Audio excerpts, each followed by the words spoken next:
ഇപ്പോൾ BJP സംസ്ഥാന വക്താവ് ശ്രീ PR ശിവശങ്കർ തത്സമയം നമുക്കൊപ്പം ചേരുകയാണ്. ശ്രീ PR ശിവശങ്കർ, ഒരു വശത്ത് CPM ആകപ്പാടെ പെട്ടിരിക്കുകയാണ്. ഇപ്പോഴിതാ UDF-ലെ 2 പ്രധാനപ്പെട്ട മന്ത്രിമാർക്കെതിരെയും അന്വേഷണം കടുപ്പിക്കാൻ പോവുകയാണ് ED. എങ്ങനെ നോക്കിക്കാണാം?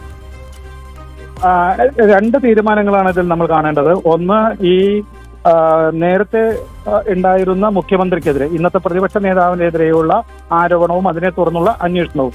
ആ അന്വേഷണം സത്യത്തിൽ CPM എന്നുള്ള സംഘടനയ്ക്ക് ഉണർവേകി എന്ന് തോന്നിയാൽ പോലും ദിവസങ്ങൾക്കുള്ളിൽ അത് പാർട്ടിയെ വല്ലാതെ ഉലയ്ക്കുമെന്നും അത് കഴിഞ്ഞ കുറെ നാളുകളായി CPM-ൽ പ്രത്യേകിച്ച് പിണറായി വിജയനെതിരെയുള്ള അതിശക്തമായ ആരോപണത്തിന്റെ കുന്തമുനിയായി മാറുമെന്നുള്ള കാര്യത്തിൽ തർക്കമില്ല. പക്ഷേ നമുക്കറിയാം, ഇന്നലെ സംസ്ഥാനത്തെ പോലീസ് ഉദ്യോഗസ്ഥർ പൂർണ്ണമായും ED ഉദ്യോഗസ്ഥരെയും അതുപോലെ തന്നെ CRPF ഉദ്യോഗസ്ഥരെയും അതിശക്തമായി പ്രതിരോധിക്കുന്നതിന് പകരം അവരെ CPM ഗുണ്ടകൾക്ക് മുന്നിൽ എറിഞ്ഞു കൊടുത്തത് എന്തിനാണ് എന്ന് ഇപ്പോൾ വെളിയാവുകയാണ്. ഇന്ന് സംസ്ഥാനത്തെ പ്രധാനപ്പെട്ട 2 മന്ത്രിമാർക്കെതിരെയും ഈ വലിയ ആരോപണത്തിന്റെ മുന നീളുന്നു, അന്വേഷണം വരുന്നു എന്ന് പറയുമ്പോൾ നമ്മൾ മനസ്സിലാക്കേണ്ടത്, ഇത് ഇടതുപക്ഷവും കോൺഗ്രസും ഒരുമിച്ച് ചേർന്നുണ്ട്. CPM-ഉം കോൺഗ്രസും മുസ്ലിം ലീഗും ഒരുമിച്ച് നേർന്ന് നടത്തിയ വലിയ അഴിമതിയുടെയും തട്ടിപ്പിന്റെയും കഥയാണ്. ഇതിൽ ഇനിയും പല മന്ത്രിമാരും സംസ്ഥാനത്തെ ഉയർന്ന UDF-ന്റെയും CPM-ന്റെയും ഉന്നത നേതാക്കൾക്കും പങ്കുണ്ട്. അതിലേക്കും വരികയാണ്. ED-യെ പരസ്യമായി റോട്ടിൽ തടഞ്ഞതുകൊണ്ടോ ഒരു ഗ്യാസിന്റെ ചില്ലുകൾ തകർത്തത് കൊണ്ടോ പ്രത്യേകിച്ച് യാതൊരു കാരണവുമില്ല. അന്വേഷണം പൂർണ്ണമായി ഇവിടുത്തെ മന്ത്രിമാർക്ക് നേരെ വരുന്നു, സംസ്ഥാനത്തെ കമ്മ്യൂണിസ്റ്റ് നേതാക്കളുടെ നേരെ വരുന്നു. അതുകൊണ്ട് മടിയിലെ ഖനം ഇനി ഏതൊക്കെ മന്ത്രിമാർക്കും അതുപോലെ മുന്നണിയിലെ ഏതൊക്കെ നേതാക്കൾക്കും അതുപോലെ തന്നെ ഇടതുപക്ഷത്തിലെ ചില അഡീഷണൽ നേതാക്കൾക്കും കൂടി ഉണ്ട് എന്നതാണ് ഞാൻ മനസ്സിലാക്കുന്നത്. അന്വേഷണത്തെ ഞങ്ങൾ ഹാർദമായി സ്വാഗതം ചെയ്യുന്നു. ഇതിലേറെ ആളുകളെ ഇതിൽ പങ്കാളികളായിട്ടുണ്ട് വലിയ അഴിമതിയുടെ ഭാഗക്കറയിൽ എന്നാണ് ഞാൻ വിശ്വസിക്കുന്നത്. ശ്രീ PR ശിവശങ്കർ, ഇതിൽ 2 കൂട്ടർ കുടുങ്ങിയിരിക്കുകയാണ്. അക്ഷരാർത്ഥത്തിൽ ഇന്ത്യ സഖ്യം കർത്തയുടെ കണക്ക് പുസ്തകത്തിൽ പെട്ടിരിക്കുകയാണ്. സ്വാഭാവികമായിട്ട് ഇവിടെ വോയിസ് ഉയർത്തേണ്ടതും സാധാരണക്കാർക്ക് വേണ്ടി ശബ്ദം ഉയർത്തേണ്ടതും വലിയൊരു ഉത്തരവാദിത്തം BJP-യിലേക്ക് വന്നിരിക്കുകയാണ് കേരളത്തിൽ. മാത്രമല്ല ശ്രീ PR ശിവശങ്കർ, ഒന്ന് ആലോചിച്ച് നോക്കൂ, ഒരു മൂവാറ്റുപുഴക്കാരൻ, ഒന്നുമില്ലാത്തൊരു കർത്ത 89-ൽ സൗദിയിൽ നിന്ന് തിരിച്ചെത്തി ഇവിടെ ഒരു കമ്പനി തുടങ്ങുന്നു. കരിമണൽ എന്ന ലോകത്തിൽ തന്നെ ഏറ്റവും ധാതുക്കൾ കൊണ്ട് സമ്പന്നമായ ഒരു വലിയ ഒരു സാധ്യത തുറന്ന് വെക്കാൻ പോലും കേരളത്തെ വരെ മാറ്റിമറിക്കാൻ പോകുന്ന ഒരു സാധനം, അങ്ങനെ തന്നെ പറയാം.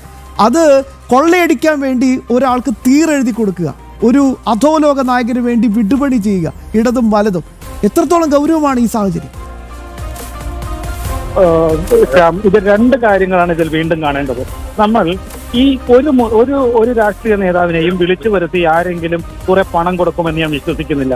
ഇത് ഇത്തരത്തിലുള്ള തട്ടിപ്പിനെ കൂട്ടുനിൽക്കുവാനായിട്ട് നടത്തുവാനായിട്ട് ആ കാലഘട്ടത്തിലെ ഇൻഡസ്ട്രി മിനിസ്റ്ററും അതിന്റെ പ്രതിപക്ഷ നേതാവും അന്നത്തെ മിനിസ്റ്ററും മരിച്ചുപോയി എന്നുള്ളത് കൊണ്ട് ആരും പുണ്യാളന്മാരാകുന്നില്ല എന്ന് ഒരിക്കൽ കൂടി ഞാൻ പറഞ്ഞുകൊണ്ട് ആ കാലഘട്ടത്തിലെ മുഖ്യമന്ത്രി അടക്കം അല്ലെങ്കിൽ അവിടെ അന്ന് സമ്പാദിച്ച പണത്തിന്റെ സോഴ്സ് അടക്കം അന്വേഷിക്കണമെന്നാണ് ഞാൻ ആവശ്യപ്പെടുന്നത്, പാർട്ടി ആവശ്യപ്പെടുന്നത്. അതുകൊണ്ട് ഇന്ത്യ സഖ്യത്തിന്റെ മുഴുവൻ നേതാക്കളും പരിശുദ്ധരായ അല്ലെങ്കിൽ അമരത്വം കൈവരിച്ചു എന്ന് പലരും വിശ്വസിക്കുന്നവരുടെ കുടുംബത്തിലെ സ്വത്ത് പോലും അന്വേഷിക്കപ്പെടണം.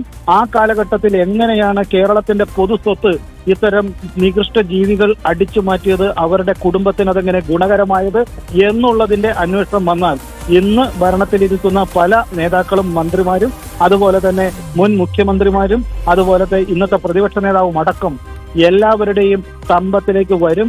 അത് ED കണ്ടുപോയ ഒരു പാസ്ബുക്കിന്റെ മാത്രം കണക്കല്ല, മറിച്ച് അവർ ഇന്നോളം സമ്പാദിച്ചിട്ടുള്ള പല സമ്പത്തിന്റെയും എങ്ങനെയാണ് ഇത്രയേറെ സമ്പത്ത് ഉണ്ടായത്, അത് ഇന്നത്തെ പ്രതിപക്ഷ നേതാവിനും ഈ പറയുന്ന മന്ത്രിമാർക്കും എന്നുള്ളതും അന്വേഷിക്കണം. മരിച്ചുപോയെങ്കിൽ അവരുടെ കുടുംബത്തിലേക്കും ഈ അന്വേഷണം നീളണം. അതുകൊണ്ട് തന്നെ ഒരു കർത്താവ് ഒരു CMR-ലോ അല്ലെങ്കിൽ അതിന്റെ മുതലാളിയോ മാത്രമല്ല, കേരളത്തിലെ ഭൂസ്വത്ത് അത് മരംമുറിയായാലും അതുപോലെ തന്നെ സ്ഥലം കയ്യേറ്റമായാലും അതുപോലെ തന്നെ ഭൂമി പിടിച്ചെടുക്കലായാലും കായൽ കയ്യേറ്റമായാലും ഈ സംസ്ഥാനത്തിന്റെ മുഴുവൻ അവകാശങ്ങളും അല്ലെങ്കിൽ അതിന്റെ സ്ഥലങ്ങളും കയ്യേറിയ മുഴുവൻ മുതലാളിമാർക്കും കൂട്ടുനിന്ന സംസ്ഥാനത്തെ കമ്മ്യൂണിസ്റ്റ് പാർട്ടിയുടെയും കോൺഗ്രസിന്റെയും എല്ലാ നേതാക്കൾക്കുമെതിരെ അതിശക്തമായ നടപടി വേണം എന്ന് തന്നെയാണ് എന്റെ അഭിപ്രായം. ഇത് കൂടാതെ സംസ്ഥാനത്തിന്റെ വിഭവങ്ങൾ അനധികൃതമായി കടത്തിയ പല സൊസൈറ്റികൾക്കെതിരെയും അന്വേഷണം വേണം എന്നുകൂടിയാണ് BJP ആവശ്യപ്പെടുന്നത്. Yes, thank you so much Shri PR Sivasankar ഈ നിമിഷങ്ങളോട് പ്രതികരിച്ചതിന്.